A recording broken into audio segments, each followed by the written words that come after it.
We all think of insider trading as an illegal activity, but there are legal forms, and VIPs have found ways to push the boundaries. That is our quick take focus of the day, and Shanali Basak is here with me now. Shanali, what we know as insider trading, which is illegal, is company insiders trading on non-public information. So from your understanding, from your sources, how exactly are senior executives, board members, and shareholders successfully able to do this? Listen, when you're an insider of a company that's a board member, an officer, even employees are considered insiders. And now we know thousands of people own their company's stocks. Yeah. If you know information and are trading improperly on it, then it is illegal. However, the rules are very yes, there's ways that people have gotten around them illegally, but legally, remember, there used to be a time where billionaire hedge fund managers would look at the Wall Street Journal, look at all what they call Form 4s, which is the disclosure you have to give as an officer, and use it as a trading strategy. And as we know, because people own so much of their own company stock, just by buying and selling their own stock, some of the biggest corporate officials in the world and those of smaller companies have made a lot of money from doing this. So we're going to discuss not just how it's illegal, but how the system is rigged towards the wealthy. So Liam Vaughn, he's a reporter on the Bloomberg News investigations team and wrote today's big take. Most Americans today believe the stock market is rigged, and they're right.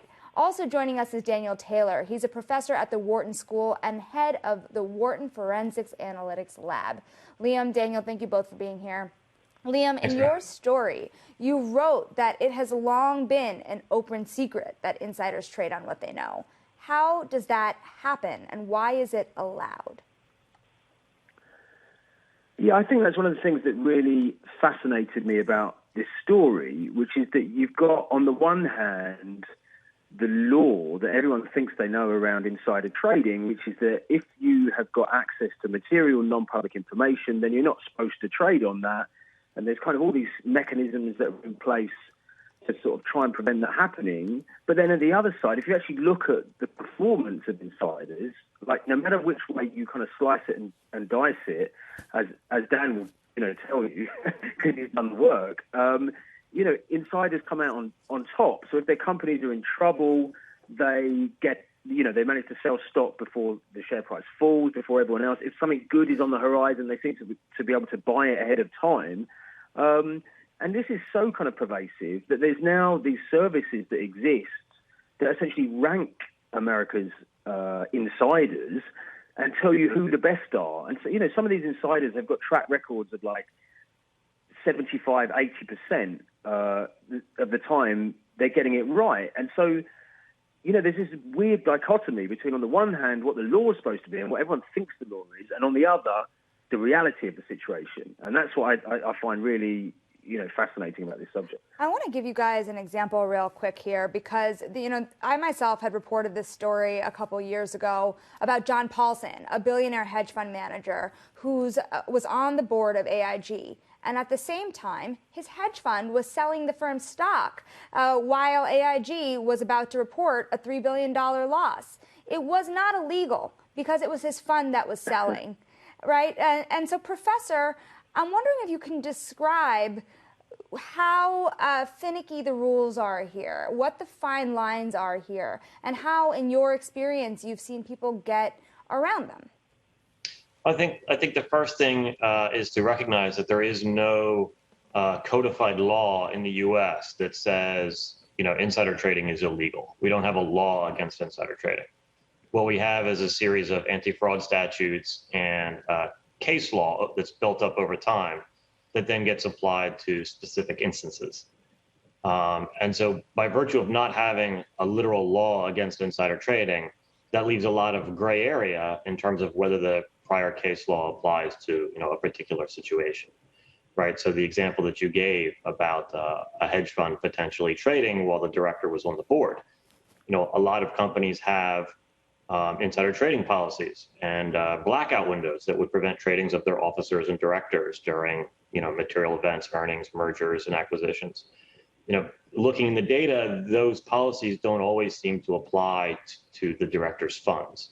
Right. So, what you gave is one anecdote, you can actually provide systematic evidence on.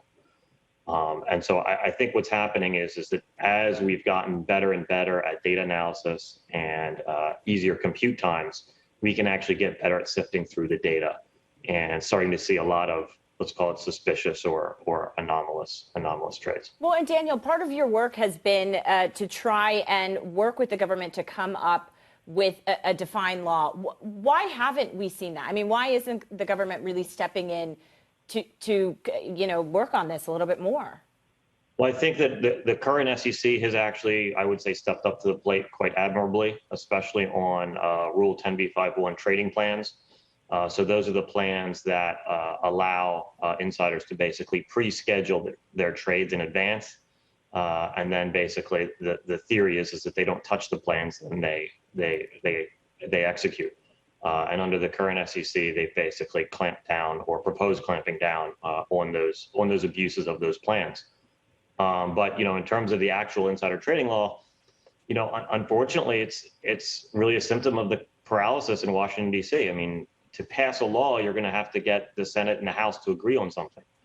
And if we're struggling to agree on a debt ceiling or on keeping the government open, just imagine trying to agree on what constitutes insider trading, legal or Liam, it's really interesting because you don't really say right up front that so much of this is illegal or that it should be. What you say is that the system is rigged towards people who have certain information about companies that they're invested in.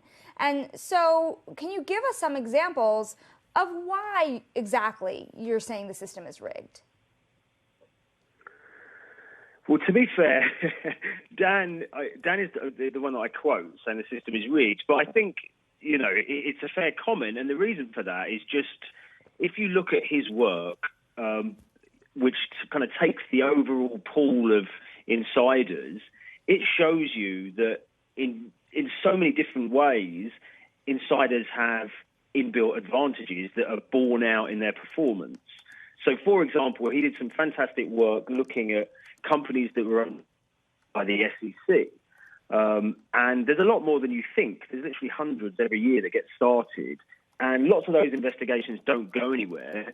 Some of them do. But the issue at the moment is that there's no restriction inbuilt legally on, executives from trading on that information. So, the reason for that is because a lot of the time there might not end up with any kind of action against them. But the example that we cite in the piece is Under Armour. And it was reported in the Wall Street Journal that they were under investigation for some accounting irregularities. And as soon as that got reported, the share price crashed by 20%. And sure enough, a few months later, the company ended up facing sanction by the SEC. But the point is that the executives were trading in advance of that because there was no restriction on them. And there's nothing illegal about that, but it's a huge advantage. And other examples include, CBS, which was going through a big sexual harassment scandal, essentially, and the chief executive, very prominent CEO, was being investigated. And, during that period in time, you had executives offloading shares en masse because they were aware that as soon as this hits the news, the share price is going to tank. And, other examples include pharma executives that were setting up plans that were going to benefit from the good news that was going to come down the pike when it came to successful vaccine trials and things like that. So none of these examples are currently illegal, but they show, I guess, the inadequacies of the law in preventing this kind of inbuilt advantage, if that is indeed what the law is attempting to do. And one of the things I do in the piece is I try and give the other argument, which is to say, maybe this is just a losing battle, and ultimately insider trading is inevitable because there are these inbuilt advantages, and you're giving people stock and they have to be able to exit it. So maybe it would be better just to say, listen, it's up to the company to decide. There's certainly a kind of school of economic thought that says, insider trading is actually, a good thing because it helps get information out into the market more quickly. It's a victimless crime. It's not something I'd necessarily subscribe to, and I know that it's not something Dan would, but it's a serious, it's a serious school of thought.